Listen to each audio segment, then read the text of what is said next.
Today we're going to be completing our basic lock mechanism. Now I want to make it clear that this is a minimum security lock. It looks like a lock, and using the key does make it a lot easier to open the lock, but if you ever do misplace your key, all you really need is a bent nail to slide the bolt from side to side. So it's perfect for reenactors or anyone that wants the look of period hardware but really doesn't need the security that a traditional lock would provide. I've included a full set of plans with this video. The link for this PDF file is in the description. The drawings are designed to be used as a basic reference. As you'll see from the video, the lock pretty much gets assembled from measuring one part to the next. That way, if you decide to make the lock slightly larger or smaller, you can just expand or shrink the drawings, and all the measurements are taken directly off the drawings, so you don't have to recalculate what every part is going to be. The relationship between all the parts will stay the same. The only exception to that would be the length of the hinge joint. That has to conform to the original drawings to fit the pin that we're using. The first piece we'll be working on is the back plate. In order to get the pattern to the back plate, I had to cut a hole in the pattern so that it would slide over the collar that we brazed onto the back plate in the last video. With the pattern piece in place, I just scribed around the outline of the back plate and cut it out. From this point on, I'll be covering the areas that I need with masking tape and scribing the measurements that I need using a pencil. I'll be measuring the distances that I need off of the drawings using dividers, and I'll be transferring it directly to the workpiece. The first thing I need to transfer to the back plate are the two reference lines that go directly through the center of that collar that we brazed onto the back plate. I'm using a square to establish a vertical line that's right next to the collar. And I'm scribing the line with a pair of compasses that are set to the exact distance to position the line right in the center of that collar. Now that I have the vertical line established, I'll be using the same technique to scribe the horizontal line, only this time I'll be referencing that line from the vertical line, not the top edge of the plate.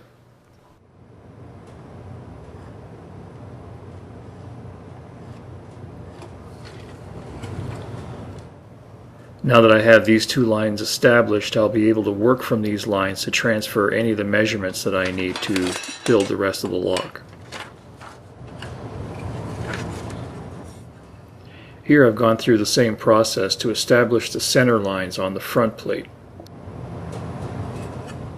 Now I'm ready to drill the location for the pins that are going to hold the back plate away from the front plate.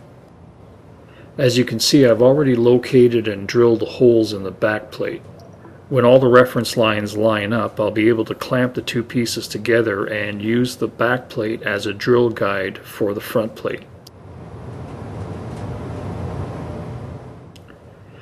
Here's the front plate a little further along, and you can see how I've roughed in the location for the hasp.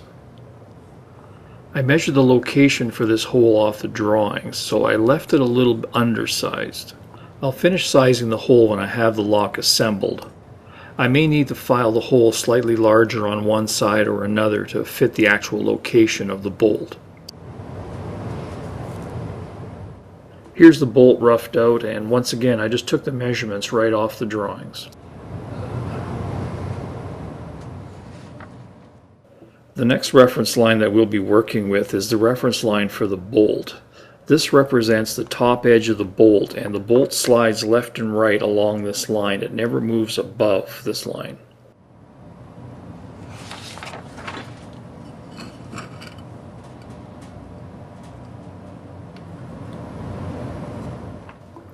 I'm using the square to lock in the position of the plate along the reference line for the bolt. I need to fit the bolt to the key before I can proceed with the lock, so I need to be able to use the key to move the bolt back and forth. If it jams, I'll need to file the notch a little deeper, and if it's too loose, then I'll need to move the reference line closer to the center line of the collar. You can see here that the key is jamming the bolt up against the square, so I will need to file the notch a little bit deeper right at the base. This is about 3 adjustments later. You can see how the key makes a full rotation now and the bolt slides easily along the square. So later, when I'm ready to rivet the bolt guides to the back plate, I know that I can align them to this reference line and they'll be in the proper location for the key.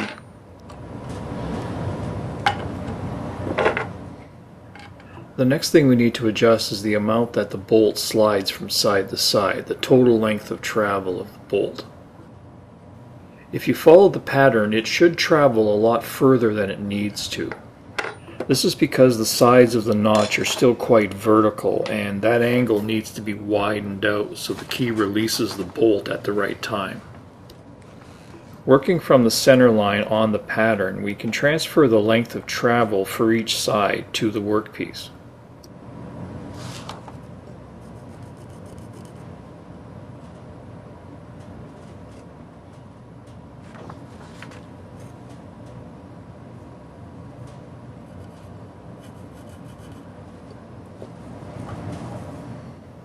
Now, working one side at a time, I'm going to be changing this angle slightly. I'm going to be opening it up until the key releases the bolt at the right time.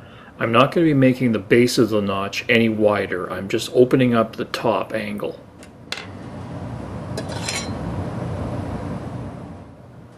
Now here's the bolt with the left side of the notch completed. I've been back and forth to the vise about 4 times and I've carefully filed the notch until it's just the right angle, and you can see how the key now just moves the bolt to exactly the right position.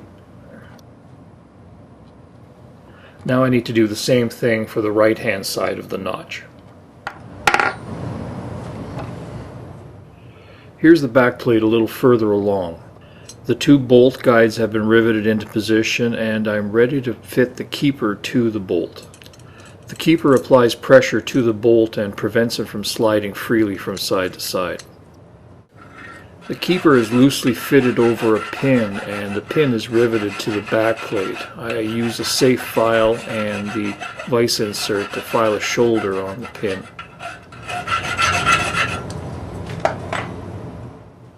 With all the parts in position, I'm ready to mark the location of the keeper on the bolt. I first move the bolt all the way to the left and I mark the position of the keeper on the bolt.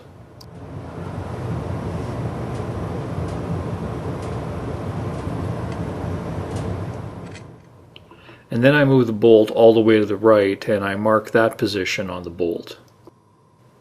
And then I use a round file to carefully file 2 grooves at these 2 locations. The spring for the keeper is made using a small jigsaw blade. I carefully grind away the teeth to make sure that I don't draw the temper. I cut it to length and bend it to shape. There's no need to heat treat this spring. To rivet the spring in place, I'll clamp it in the vise and use the vise jaw as an anvil to set the rivet.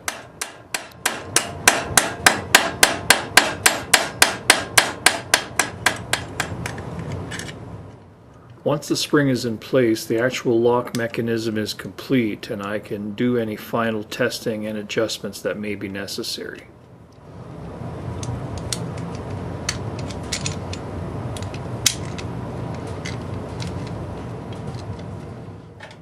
Here I have the lock assembled but not riveted, so I can mark the location of the bolt on the front plate. And then I'll remove the back plate from the front plate so I can file the hole for the hasp to proper size.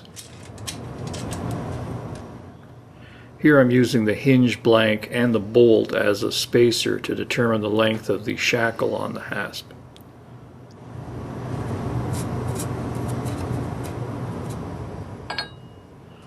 The hinge portion of the hasp is hammered over a short section of leaf spring. The ends have been ground to fit the 2 most common nails that I use as rivets. For this hinge I'm using a 16-penny nail, which is 3.5 inches long and has a shaft diameter of just a little bit over 5/32 of an inch. I usually start forging at the very end of the hinge blank and then just keep working my way back until it's basically doubled over on itself.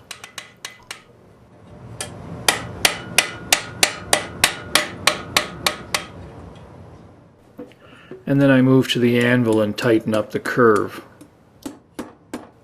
I'm taking my time to make sure that the barrel of the hinge stays round and I don't get any sharp kinks in it that'll be hard to repair later on.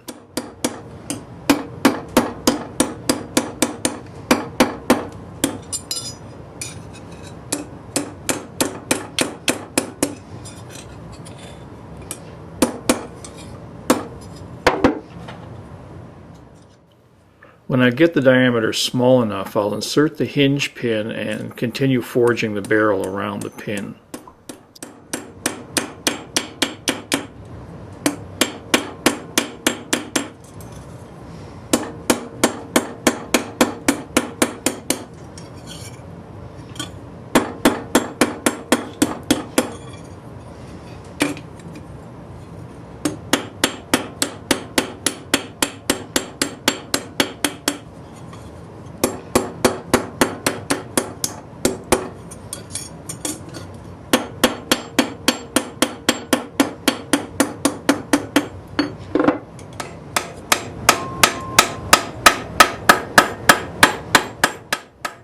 I'll do some final shaping at the vise, and then I'll use a blunt chisel to push the barrel of the hinge into its final position.